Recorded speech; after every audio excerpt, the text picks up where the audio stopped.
Is financial independence even possible anymore these days, or is it just a pipeline dream that we cannot reach anymore?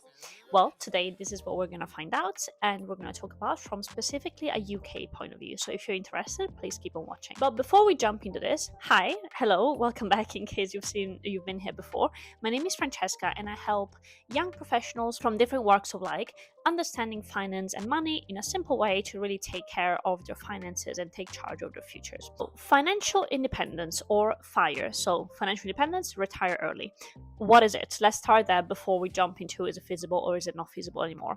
So, as the name would suggest, financial independence really just stands for the belief and the goal that a lot of people have, or rather, that a lot of more people than in the past have started to have, of freeing themselves from having to work, so from the necessity of working, and basically having enough money invested or enough money coming from passive investments, rentals, secondary source of income, that they can basically retire before the standard retirement age, which depends on which country you're from or which country you live, but tends to be around the 60 plus years. A lot of people are like, I don't want to work for 40 years. Let me see if I can take charge of my future and aim to retire earlier. Now, there's different people that take different definitions of and understandings of FIRE. Doesn't have to necessarily mean that you sit on a beach and never work a day in your life again.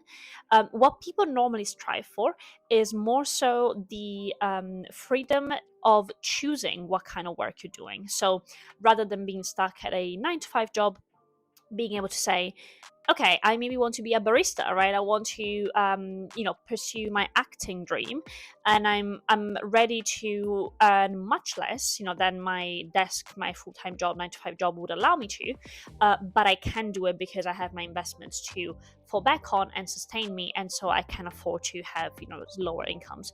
So there's different definitions. Some people understand FIRE as being a fat FIRE, so wanting to retire lavishly, and of course they're gonna, in order to do that, they're gonna need more money than someone that instead plans to coast FIRE, basically. So to kind of like not fully retire, but to work less, work part-time, work a job that they see more as a passion, as a hobby, and then have some other money kind of to fall back onto it. Now, one thing that we have to understand if we're thinking about, is this still feasible, and especially I'm going to talk to my UK audience here. I'm based in the UK myself, although I'm Italian.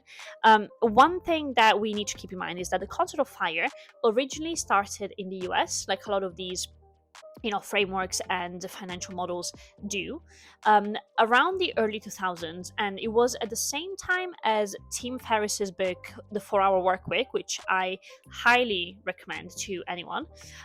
It was around that time that book took popularity, and although it's not directly linked, but Tim Ferriss talks a lot about how the new rich are the people that basically own their time. They don't own things, but they own wealth, and that allows them to, again, work 4 hours a week, for example, as he says, or if not quite as much, then basically not being stuck to a desk for 10, 12 hours a day, but they can afford to buy back their time and therefore are wealthier, the new rich.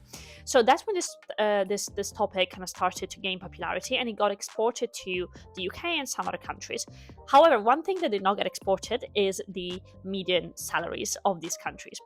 US is widely seen as one of the wealthiest countries in the world, where even though of course there are huge discrepancies between salaries in certain cities and certain let's say income levels, still broadly speaking, on a median or an average and median level, disposable income tends to be higher per capita and per family than in other countries. So to give you a comparison, in the UK, the average disposable income per year is £13,700, and it's been barely growing for the past years. So the problem with this, of course, is that when your median disposable income is quite low by many measures, and also your basic costs like housing, transportation are quite high, because the UK is not a cheap country to live in, again with big differences, that is not going to allow you to be able to reach those high saving rates and high saving percentages. Some people really focus on FIRE, even end up saving 50 or 70% of their take home income.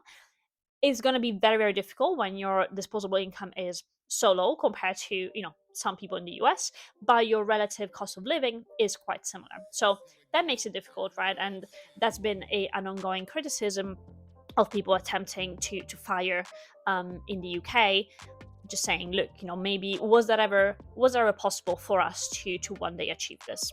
Now, another misconception that that kind of leads people to say, oh, fire is no longer a thing, fire is impossible, is exactly what we were talking about at the beginning, which is people think about retiring early as doing that when you're like 35 or 40, right? And then sitting back on a beach, never earning a dollar or a pound again, and kind of living off of that profit. Of course, there are people that have done this in the past, but if that's your goal, then you're really going to have to save aggressively, live like a monk, for those very early earning years that you'll be working. And a lot of people just don't want to do this. So my take on this is that actually we need to shift away from what we see as fire and put more emphasis on not retiring when you're 35 or 30 or 40, but instead being able to retire 10, 12, 15 years before the normal timeline. So maybe retiring in your early 50s or late 40s or even mid 50s, right? That's still 10 or so years earlier than what the normal age for retirement would be. That's 10 years earlier than you would be receiving your pension, if we will ever receive pension. That's very much up for debate.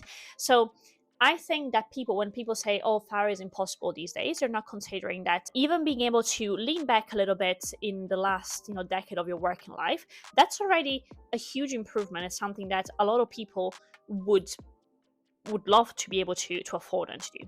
So I think that's something that we need to keep in mind and consider when we talk about this topic. And my third point that I wanted to make is that, as we were saying before, perhaps one thing that UK listeners and viewers and investors need to keep in mind and start redefining for themselves is, what do they see as fire, right? So maybe we cannot afford to have the typical traditional view of, I lean back, I never work a day in my life again. But maybe for the UK, being able to fire means reaching what is called lean fire. So being fine with having a smaller pot, trying to put emphasis on reducing your living expenses, your costs, your committed costs, and therefore it's going to take you less time to achieve that number that you're going to be needing in order to be able to do that. Or another redefinition of fire that a lot of people do is what is called barista fire, and it goes back to that concept of having the optionality, so choosing to do the kind of work that you want to be doing, that maybe you're passionate about, as opposed to what is most going to pay you or what's going to pay you best. And so that's the idea of barista fire, because in this case the assumption is that the person will want to just be a barista and be able to work a few hours a week and make that kind of income, as opposed to a more typical desk job, etc. So still having the flexibility, but again, in that case, you would have to still work in some capacity to be able to sustain yourself. You wouldn't be able to just live off of the interest gained by your investments. I will link below an article from Financial Interest from Damien Talks Money, who is a fellow YouTuber, and I've been following him for a while. But he basically models out 3 different scenarios for 3 different personas, and then how likely each of these scenarios or personas would be to achieve traditional fire. And the 3 scenarios that he analyzes is a single earner on 35k per year. Then the second is a couple of a combined income of 75k, living in outside of London, let's say, or outside of a high cost of living city. And then the third is a mid-career professional earning 100k and living in London. And basically what he finds out is that, in the first case, traditional fire becomes very, very difficult, especially because of, the inability of achieving high enough savings rate, right? Because on 30k, it's very hard to save even like 20 or 25% of your income, unless you live with your parents, which, if any of you can, would highly, highly recommend doing this. Honestly, is one of the things that I'm most sad about. Of course, I love living by myself, and it's a choice that I've made to spend money on this improvement in my life. But at the same time, when I think about how much money I would have been able to save if I had the option to live with my parents, incredible. And I know there are a lot of parents these days, rightly so, still would, charge you something to live under the roof, but chances are it would not be as high as like a typical traditional rent with a landlord that does not care about you would be. So definitely, if you can, do that. And of course, in that case, even if you're on 30k, that would increase your chances of reaching fire significantly. Then for the second scenario, which is a couple on 75k combined, firing becomes more within reach. Of course, there is the variable of children and how that's going to impact their savings rate, which we all know would impact their savings rate quite a lot, of course. But in that case, the combined living expenses and the double income makes it more likely. Of course, it doesn't take a rocket science to recognize that. However, even then, achieving proper fire, let's say, so the one where you don't have to work ever again, in their mid 40s would still be significantly difficult and would probably require a level of commitment and control and no lifestyle creep that few people have, and rightly so, right? Because we're all human, we want to enjoy our lives. So it's still quite difficult, but more achievable. And then for the third person, that's where it becomes a real possibility, right? So especially if this person was on a good salary already in their mid 20s, let's say, and then have been on an upwards trajectory since then. If the big caveat is if they don't let lifestyle inflation creep on them, so as their salary goes higher, their spending goes higher, they upgrade to a new fancy flat and a car and a new gym that costs £300 a month and whatever, no, then it's very easy for, even though they're making much more money, their spendings also go up in tandem with that.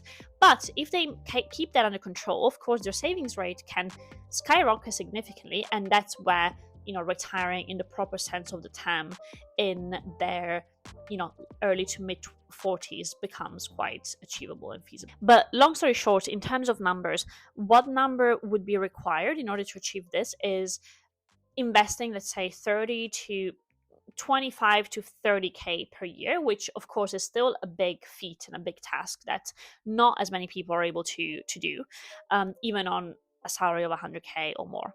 But albeit that's the first one where it's more achievable, and honestly, if you put your mind to it, right, and if you have systems in place and if you have budgets, and even taking that a step back, if you know what your outgoings are, and that's what I always say to people that I have coaching calls with, and even just friends, right, that I meet and we talk about money. That's the first thing that I always tell them is understand how much you spend each month and what your current living expenses rate is, savings rate, investing rate, etc. are. And then if you understand that, then you can use those yearly outgoings that you need, your baseline, project that forward to 25, so times 25, and all of a sudden you have your number, right? So at least you know what you're working towards and how much money you need to have invested in order to be able to have the safe withdrawal rate of 4%, which typically is regarded as what is needed to achieve FIRE.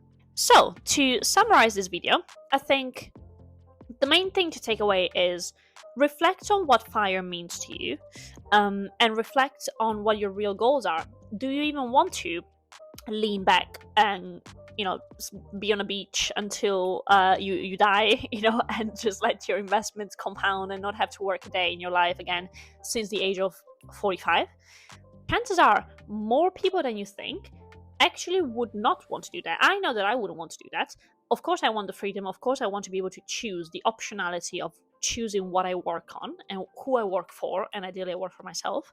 But I wouldn't just lean back and relax and not have to do anything for my entire life, right? Maybe for a few months, yes, of course, but that's not what I'm seeking. And so that knowledge also helps me because it means that I know I can reduce my FIRE number to much less, because I don't need to achieve the number that completely sustains all my living expenses until the day I die.